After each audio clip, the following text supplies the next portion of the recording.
A thick veil of mist draped itself over Lake Seraphine on that crisp morning, cloaking the shoreline in an ethereal shroud that whispered of mystery and forgotten epochs.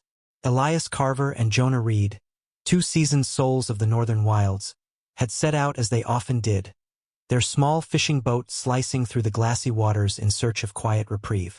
They never could have foreseen that this routine outing would unfurl into a harrowing, life-altering saga. The gentle cadence of waves lapping against their weathered vessel, a sound as familiar to them as their own breaths, was suddenly eclipsed by something far more urgent. A frantic, chaotic splashing erupted through the haze, sharp and insistent, followed by a sight they first dismissed as a drifting log. But as the fog parted slightly, it revealed something infinitely more perilous, something vast, shadowed, and alive. There, locked in a desperate struggle against the water's unyielding grip, was a creature fighting for its very existence. Elias and Jonah squinted through the swirling mist, their fishing rods slipping from their hands to clatter forgotten against the boat's deck. What materialized before them sent a shiver racing down their spines. Not 50 feet from their fragile craft, a massive black bear thrashed against the relentless current. Its powerful limbs churned the lake's surface into a froth of white, its dark, glistening eyes, wild with panic, locked onto their boat with an intensity that pierced the morning stillness. In that fleeting, breathless moment, both men understood they stood at the precipice of a decision that would challenge everything they thought they knew about survival, compassion, and the silent codes etched into the fabric of the natural world. The bear's enormous head bobbed just above the waterline, its snout dipping perilously close to submersion as waves crashed over it with merciless force. Each surge dragged the beast farther from the safety of the shore, pulling it into deeper waters where even its prodigious strength would eventually crumble. Time was a fleeting commodity, slipping away with every crashing wave. The creature's gaze, framed by sodden fur, held something that struck deep into the men's souls, a raw, visceral emotion that transcended mere fear. It was a plea, a silent cry for salvation that seemed to leap across the ancient divide between predator and prey, tugging at instincts they hadn't known they possessed. Elias gripped the boat's steering wheel, his knuckles whitening against the worn wood, while Jonah stood frozen beside him, his morning tea cooling in a tin mug clutched in trembling hands, its steam curling unnoticed into the fog. They had only heartbeats to choose their course. Elias Carver and Jonah Reed were not the sort of men who ventured into the wild for fleeting thrills or hollow accolades to flaunt online.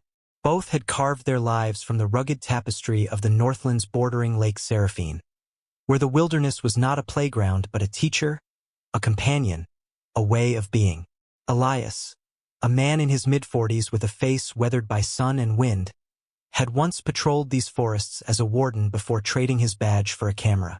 Now a wildlife photographer, he'd spent decades chasing the raw, unfiltered beauty of nature, his calloused hands and keen eyes bearing witness to countless encounters with the wild, though none had ever carried the weight of this moment.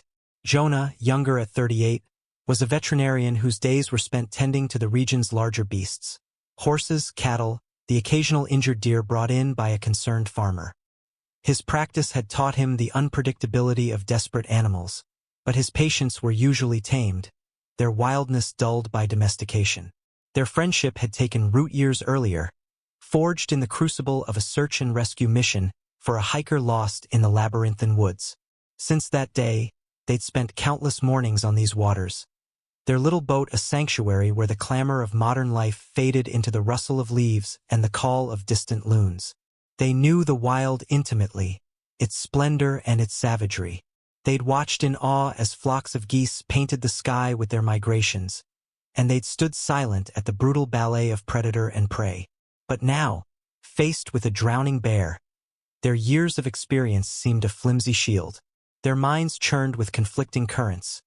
The golden tenet of wildlife encounters, never interfere with nature's design, warred against an almost primal urge to act, an instinct honed by lives spent safeguarding the vulnerable. Fear coursed through them, not merely of the bear's raw power, but of the ripple effects of whatever path they chose. A beast of this magnitude could splinter their boat with a single swipe, drag them into the icy depths, or turn on them even after a rescue. They'd seen such strength before. Paws that shattered logs like kindling, jaws that twisted metal into ruin. The morning's tranquil hush now hung heavy with the gravity of their crossroads. The bear's plight spiraled downward with alarming speed as it battled the swelling waves.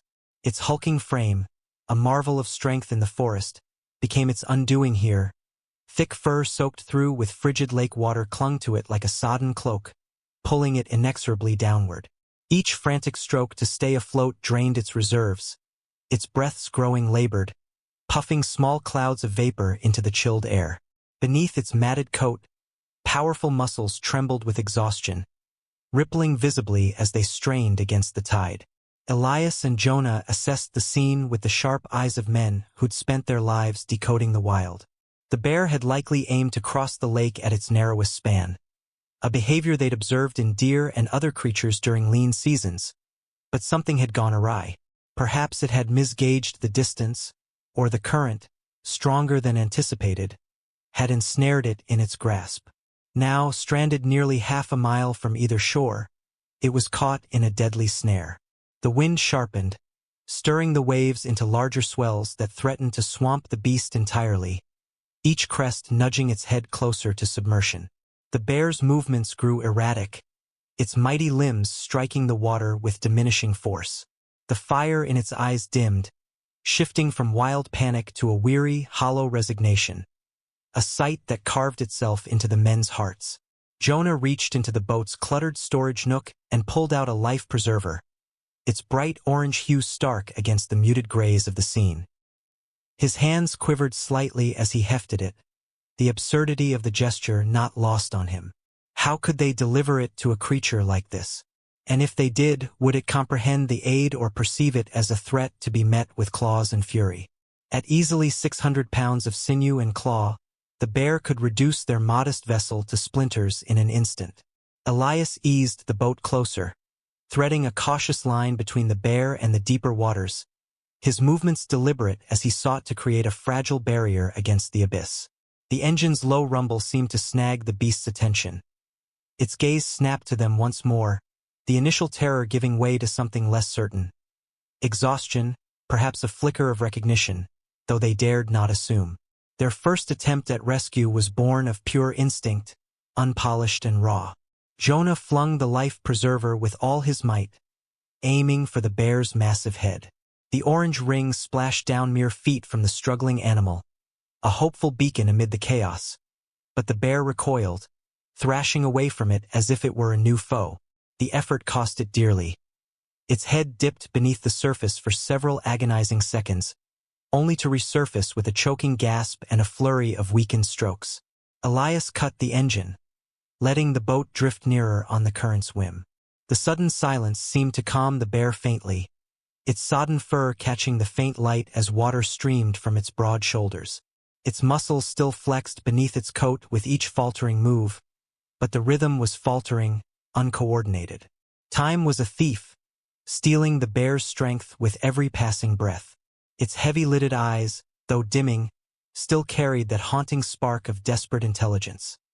A look that bore into them, demanding action. They knew the conventional playbook had failed. Their next move would have to defy all they'd been taught. What unfolded next was a tense, almost surreal choreography between life and death. Elias and Jonah cast aside the rote protocols of their trades. Such rules were useless in this extraordinary crucible.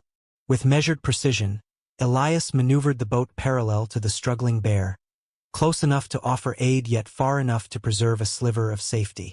The distance between them and certain peril was a mere 15 feet of choppy, unforgiving water. Jonah, moving with a purpose born of necessity, uncoiled the heavy-duty tow rope they kept for hauling in oversized catches. His mind raced through rapid calculations. The rope could bear the weight of a laden boat. It would have to suffice for a bear. They had one chance, one fragile thread of hope.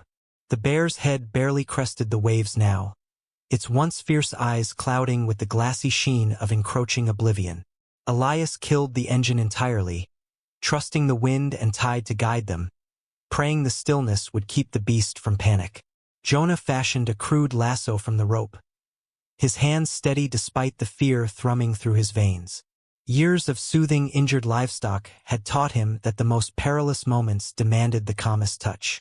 Their first real bid at rescue teetered on disaster. As Jonah cast the rope toward the bear's broad shoulders, a sudden wave heaved their boat, and the line fell short, splashing uselessly into the lake. The sound jolted the bear. Igniting a violent spasm, water sprayed in all directions as its massive paws churned the surface, sending waves that rocked their boat dangerously close to capsizing. Precious moments slipped away as they hauled the rope back, the bear's breaths rasping in shallow, ragged bursts, rippling the water around it. Jonah's arms burned as he recoiled the heavy, wet line, every second stretching into an eternity. Elias kept his gaze locked on the bear, searching its movements for any hint of aggression or surrender, his heart pounding against his ribs. Their second throw landed true, the rope settling snugly around the bear's shoulders. A surge of hope flared within them, only to waver as the bear, in a final burst of panicked vigor, twisted and writhed. The rope began to slip. Jonah lunged forward, seizing it with both hands. The rough fibers bit into his palms, drawing blood that mingled with the lake water dripping from his wrists. Elias scrambled to assist, but the sudden shift in weight threatened to tip their vessel. The bear's bulk acted like an anchor, pulling them toward peril as water sloshed over the boat's edge, pooling around their boots. Their muscles screamed in protest as they battled the immense weight of the thrashing animal, their breaths coming in sharp, synchronized gasps. Slowly, agonizingly, they gained ground. The bear's struggles weakened, whether from exhaustion or some faint, primal inkling that help had arrived. Inch by tortuous inch, they drew it closer.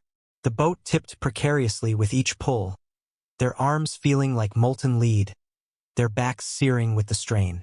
Sweat mingled with the lake's spray, stinging their eyes despite the morning's chill.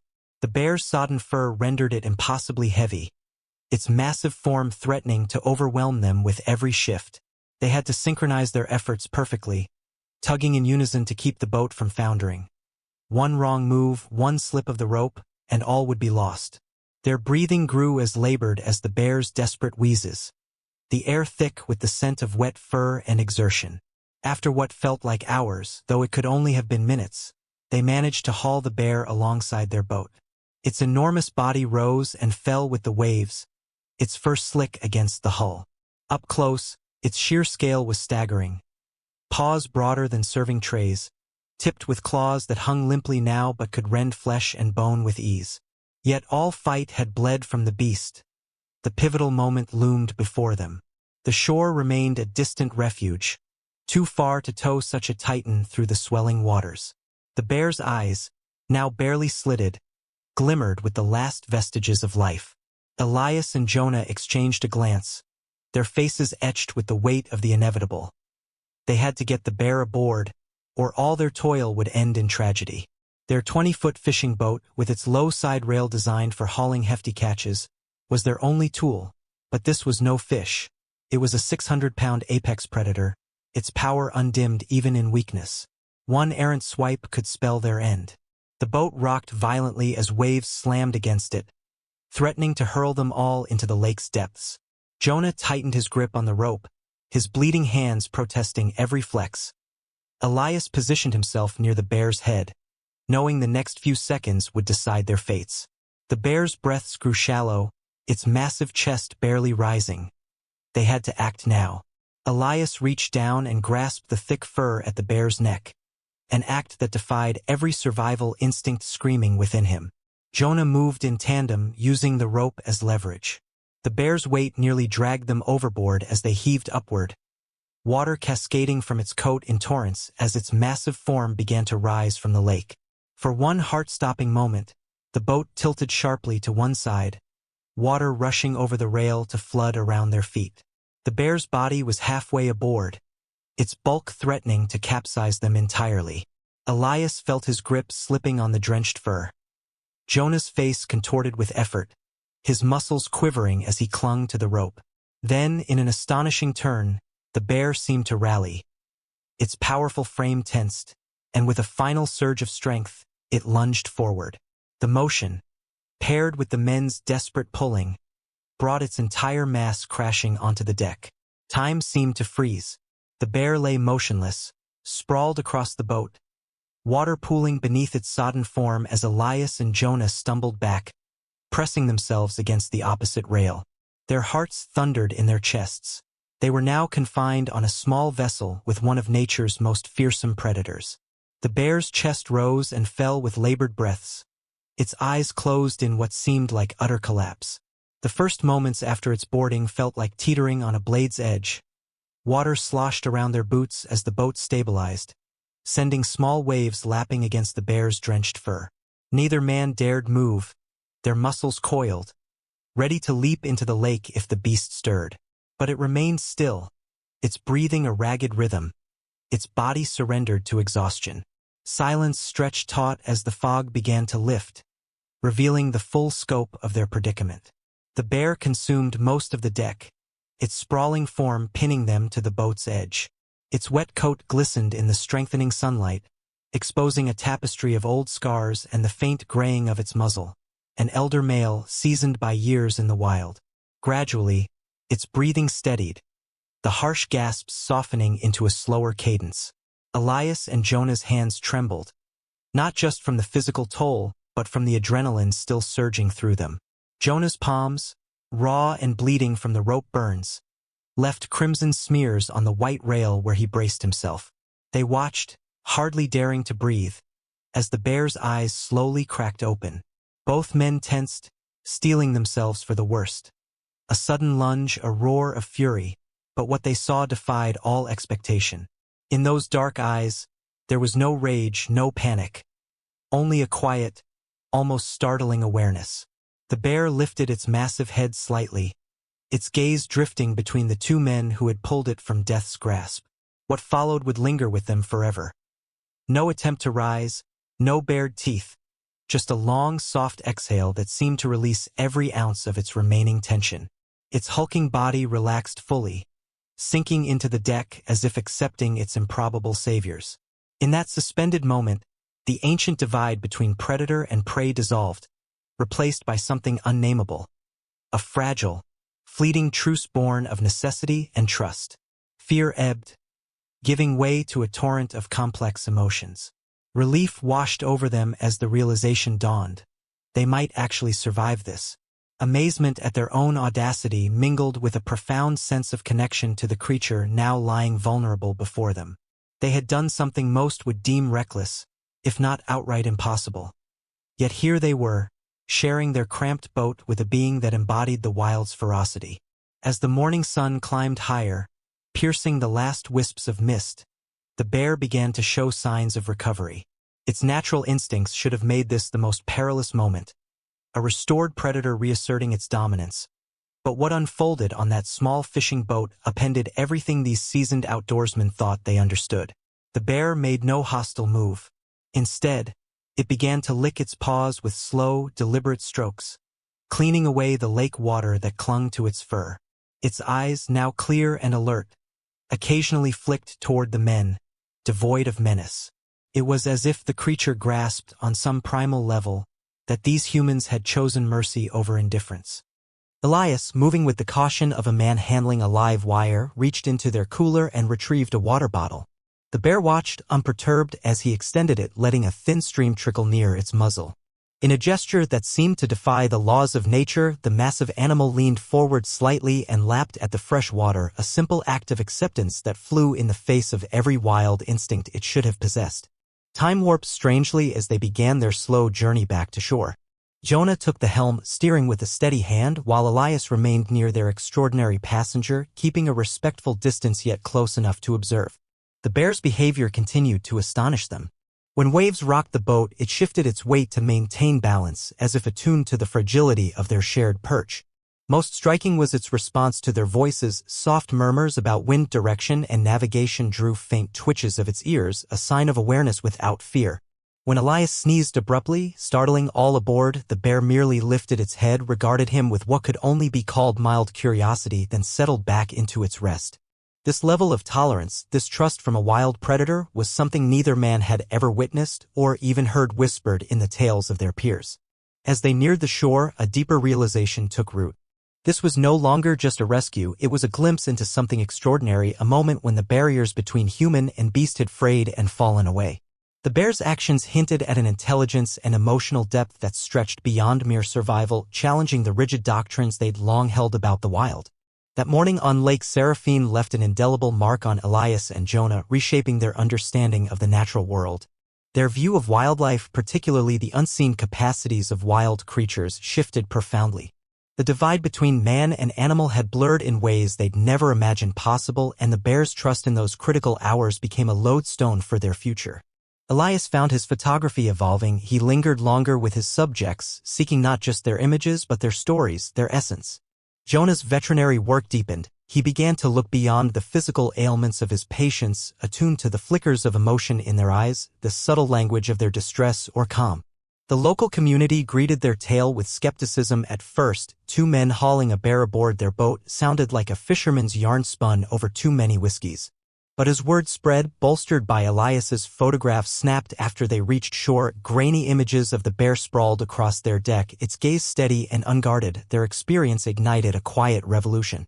Conservation efforts swelled, and folks began sharing their own brushes with wildlife, weaving a richer tapestry of appreciation for the cognitive and emotional lives of the creatures they lived alongside.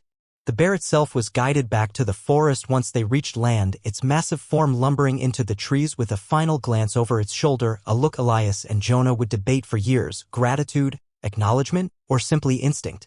In the months that followed, rangers reported sightings of a large male bear in the area, its behavior peculiar. It showed no aggression toward humans, keeping a wary distance yet exuding an unusual calm during chance meetings.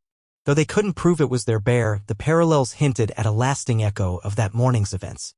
The tale of that misty day on Lake Seraphine grew beyond a mere rescue story. It became a testament to the mysterious, profound connections possible between species. Years later, Elias and Jonah still returned to that stretch of the lake, their fishing trips now imbued with a quiet reverence. The memory of those intelligent eyes, the trust offered by a wild predator, and the fleeting moments of unity continued to shape their lives.